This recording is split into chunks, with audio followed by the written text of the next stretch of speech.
श्री स्वामी समर्थ. तर वाळवणाचे पदार्थ तर आमचे झालेले आहे. तर आता तळून वगैरे बघितले, नंतर सामानाची आवरावरी. तर सगळेच पदार्थ आमचे छान झालेले होते. नाचणीचे पापड, कुरडया, तांदळाचे पापड, तिळीच्या कुरडया.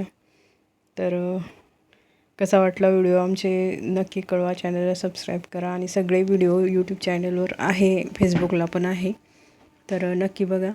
तर इथे कुरडया घेतल्या आहे, पापड वगैरे. सगळ्यात पहिले तिळीची कुरडई करून बघितली, तळून बघितली होती आणि खूपच छान खुसखुशीत अशी लागते तिळीची कुरडई.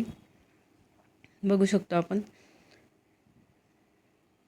ही कुरडई कच्ची खायला छान लागते. विदर्भामध्ये ही कुरडई शेंगदाण्यासोबत कच्चीच खातात आणि तळूनही खूप खुसखुशीत लागते तीळ असल्यामुळे. आता इथे जे गव्हाच्या कोंड्याचे पापड बनवले होते म्हणजे खारोड्या, त्याही तळून बघितल्या, त्याही छान झालेल्या होत्या. तर हे काही काही वाळवणाचे पदार्थ असतात, खूपच खुसखुशीत लागतात आणि छानही लागतात खायला. त्यानंतर मग कुरड्या तळून बघितल्या होत्या.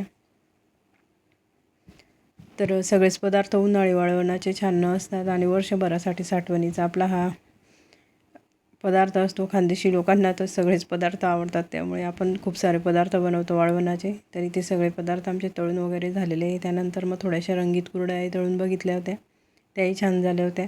कारण बारीक केल्या होत्या, त्यामुळे खूप अशा लगेच फुलत होत्या कढईत टाकल्याबरोबर. नंतर मग आमच्या देवबाप्पाला नैवेद्य केला सगळ्या वाळवणाच्या पदार्थांचा. असं तर स्वयंपाक वगैरे केल्यावर नैवेद्य केला जातो, पण स्पेशली आज केला होता, कारण देवाला नैवेद्यही करायचा होता आणि खाऊनही बघायचं होतं कसं झालं म्हणून. त्यानंतर मग चुलीवर पापड भाजून बघितला, खूप छान असा झालेला होता. हा नाचणीचा पापडही फुलत होता मस्त. चुलीवर पापड भाजून खायची मजाच वेगळी असते. असंही आपण खातोत पापड, पण जे चुलीवर पापड भाजले जातात त्याची चवही वेगळी असते आणि छानही लागतात खायला. तर चुलीवरही नाचणीचा पापड खूप छान फुलत होता. नाचणीच्या पापडाचे व्हिडिओ पण टाकलेला आहे, यूट्यूबला आहे, फेसबुकला आहे, तर नक्की बघा.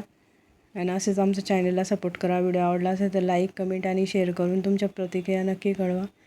तर छान असा पापड झालेला आहे इथे नाचणीचा.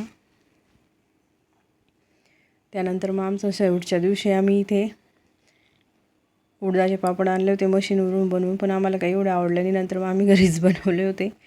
नंतर मग आवरावरी चालू होती, शेवटचा दिवस होता सगळं सामान बनवायचा. तर इथे उषा कपडे वाळत घालते, एका बाजूला मी भांडे वगैरे घासत होते. थोडंसं सामान होतं ते वाळत घातलं होतं 1 दिवसासाठी. अजून पंखा लावून दिला होता, थोडा आभाळ वाटत होतं त्या दिवशी म्हणून 4-5 दिवस सगळं उन्हात वाळवलं. नंतर मग घर वगैरे साफसफाई झाली. त्यानंतर डबे वगैरे घासले, टपं घासले, सगळ्या टपांना पेपर वगैरे लावले आणि नंतर मग सगळं ठेवून दिलं. ज्या काही वस्तू आहे वरच्यावर थोडंफार काढून ठेवलं, बाकी पॅक करून ठेवलं होतं. कारण पाऊस खूप पडतो आपल्या इकडे मुंबईला, त्यामुळे खूपच सावधगिरी बाळगावी लागते. या सामानाची पॅक करून ठेवावं लागतं, अगदी चिकटपट्ट्या लावून, थोडी हवा जाऊ नये म्हणून. फक्त आम्ही वापरण्यापुरतं काढतो बाहेर आणि बाकीचं पॅक करून ठेवतो. कारण खूपच हवा राहते आपल्याकडे. जवळपास 5 ते 6 महिने पावसाळ्यात चालू असतो, त्यामुळे खूप काळजी घ्यावी लागते या सामानाची. तर कसे वाटले आमचे व्हिडिओ नक्की कळवा. चॅनलला सबस्क्राईब करा. श्री स्वामी समर्थ.